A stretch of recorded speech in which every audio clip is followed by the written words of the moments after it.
Hello friends, 66वीं BPSC practice set में आपका स्वागत है। आज के वीडियो में हम 66वीं बीपीएससी प्रैक्टिस सेट नंबर 5 का अभ्यास करेंगे।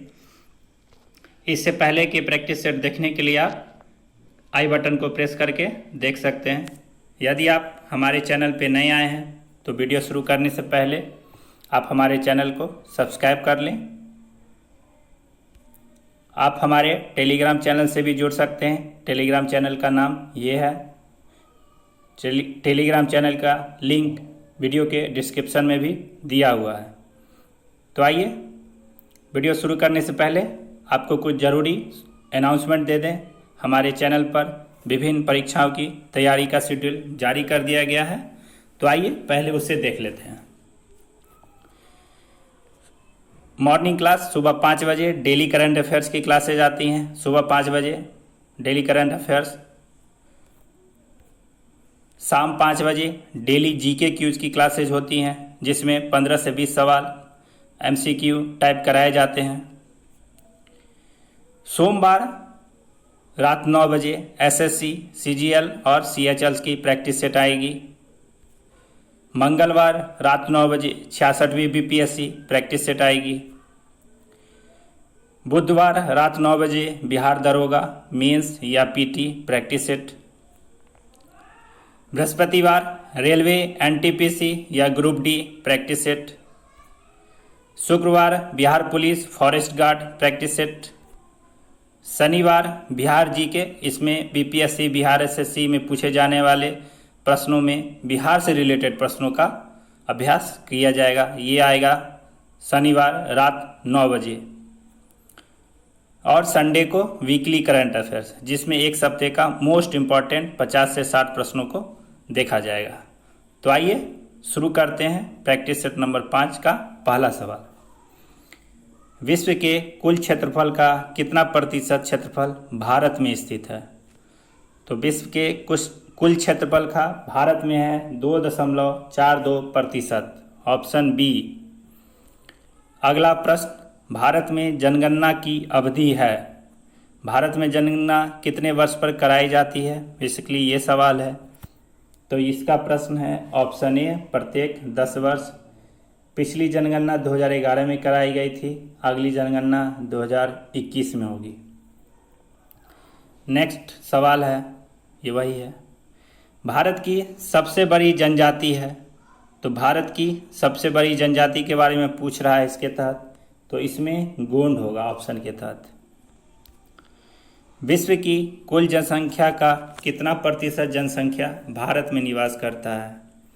तो विश्व की कुल जनसंख्या का हालिया जो रिजल्ट है उसके अनुसार है ऑप्शन ए 17.5। भारत के दक्षिणतम छोर को क्या कहा जाता है? भारत के दक्षिणतम छोर को इंदिरा पॉइंट कहा जाता है। Option B. इसी तरह के प्रश्न बिहार बीपीएससी में पूछे जाते हैं, जो अब तक का प्रचलन देखा गया है। अगला सवाल, भारत की कुल स्थलीय सीमा की लंबाई है। भारत की कुल स्थलीय सीमा की लंबाई कितनी है? ये है ऑप्शन बी 15,200 किलोमीटर।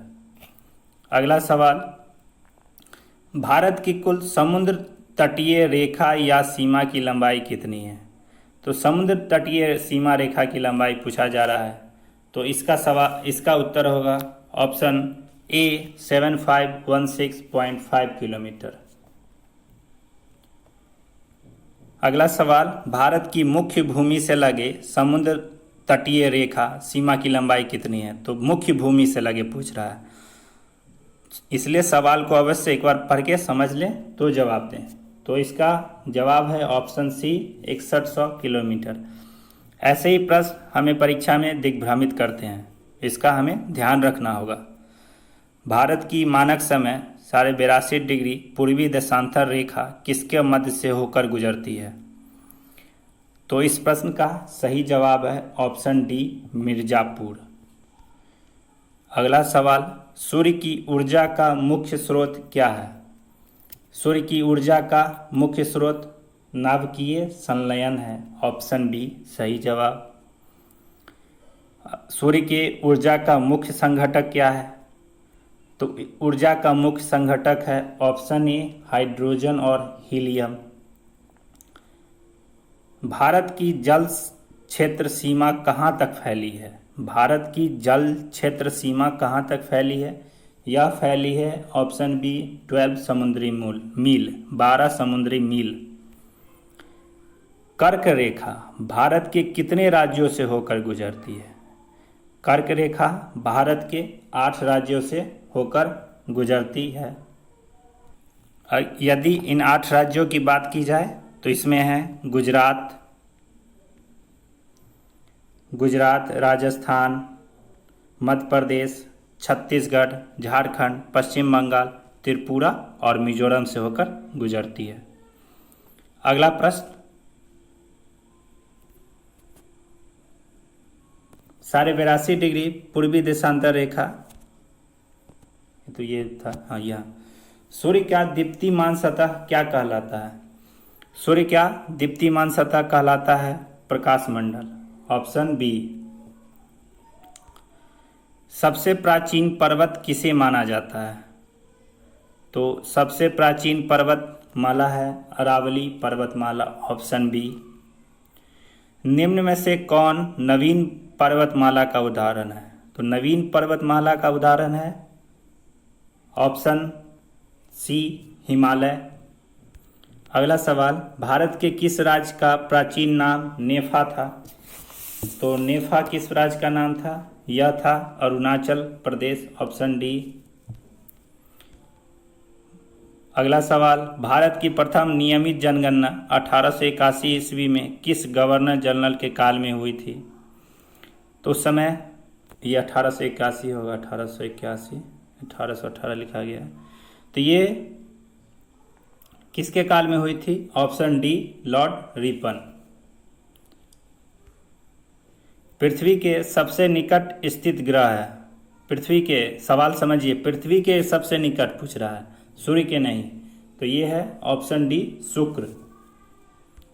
अगला सवाल, सौरमंडल का सर्वाधिक उपग्रह वाला ग्रह है, सौरमंडल का सर्वाधिक उपग्रह वाला ग्रह है शनि, ऑप्शन सी। क्षुद्र ग्रह किन 2 ग्रहों के बीच में स्थित है? क्षुद्र ग्रह किन 2 ग्रहों के बीच में स्थित है? ये स्थित है बृहस्पति और मंगल, यहाँ पे मंगल है, यहाँ बृहस्पति है। अगला सवाल, सौरमंडल में सूर्य के सबसे नज़दीक स्थित ग्रह निम्न में से कौन है? यहाँ सूर्य के सबसे नज़दीक पूछा जा रहा है, पिछला सवाल था पृथ्वी के, तो सूर्य के सबसे नज़दीक है बुध, ऑप्शन ए। सौरमंडल का सबसे बड़ा उपग्रह का नाम है, तो सौरमंडल का सबसे बड़ा उपग्रह है ऑप्शन डी गैनीमेड। जनगणना के महाविभाजक वर्ष माना जाता है, तो जनगणना का महाविभाजक वर्ष माना जाता है ऑप्शन बी 1921 को। विश्व जनसंख्या दिवस प्रत्येक वर्ष मनाया जाता है, विश्व जनसंख्या दिवस प्रत्येक वर्ष 11 जुलाई को मनाया जाता है।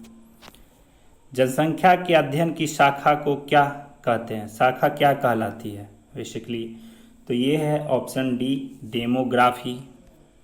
अगला सवाल, विश्व 11 की जनगणना के अनुसार भारत की कुल जनसंख्या घनत्व प्रति वर्ग किलोमीटर कितना है? यहाँ मीटर छूट गया है, किलोमीटर कितना है? तो यह है 382 व्यक्ति प्रति किलोमीटर। अगला सवाल, सौरमंडल का सबसे चमकीला एवं गर्म ग्रह कौन सा है? सौरमंडल का सबसे चमकीला एवं गर्म ग्रह, ऑप्शन सी शुक्र।